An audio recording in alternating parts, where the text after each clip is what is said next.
拼音ပဲလေးလာတော့ပြင်းဖို့ကောင်းတယ်နော်အဲ့တော့ကျွန်တော်အခြေခံကြတဲ့စကားလုံးလေးနဲ့ပါပြောကြည့်အောင်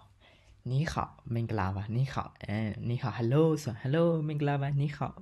မင်္ဂလာပါ再见 goodbye 再见在ဒီမှာ拼音ရေးသားပြန်တော့再见再见ဆို goodbye နောက်မှတွေ့မယ်ဆိုရင်再见တုံးလို့ရတယ်你好ဆိုတာတွေ့တဲ့အချိန်မှာမင်္ဂလာပါလို့ဘာလို့မှ你好တုံးလို့ရပြီး谢谢谢谢ကဒီ谢谢က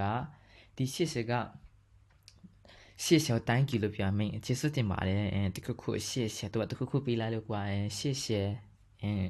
နောက်တစ်ခုက对不起ကမာသွားလေကွာတခုလှုပ်လိုက်လို့သူတပားကိုတခုလှုပ်မိသွားဆိုတောင်းမှန်တဲ့စကားလုံးမျိုး对不起တခုပြောရမှာတော့အချိန်မှာကျွန်တော်တုံးလိုက်对不起 sorry လဲ sorry English ဆိုရင် sorry basic vocabulary ကဒီမှာ是ဆိုတာ yes လေမှန်တယ်ဟုတ်တယ် yes 是 yes မှန်တယ်ဒါဟုတ်လားဆိုရင်是对是ကိုတုံးလို့ရတယ်မဟုတ်ဘူးဆိုရင်ကတော့不是မဟုတ်ဘူးဆိုရင်不是တုံးမယ်ဒါဟုတ်လားဆိုရင်လည်းတော့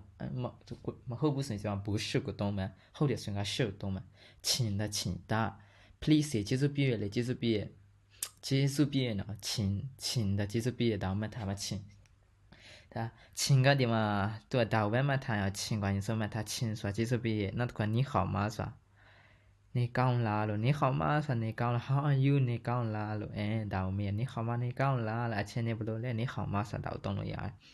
你好ဆိုတာမတူးတော့တရား你好ဆိုတာ hello ဒီမှာ你好吗ဆိုတာဒီမှာမ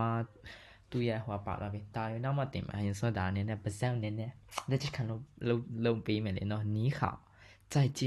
谢谢对不起是不是请你好吗你好吗请不是是对不起谢谢再见你好ဒါရပါဇက်အနေနဲ့လက်ချခံလို့ပေးမယ်ဒါ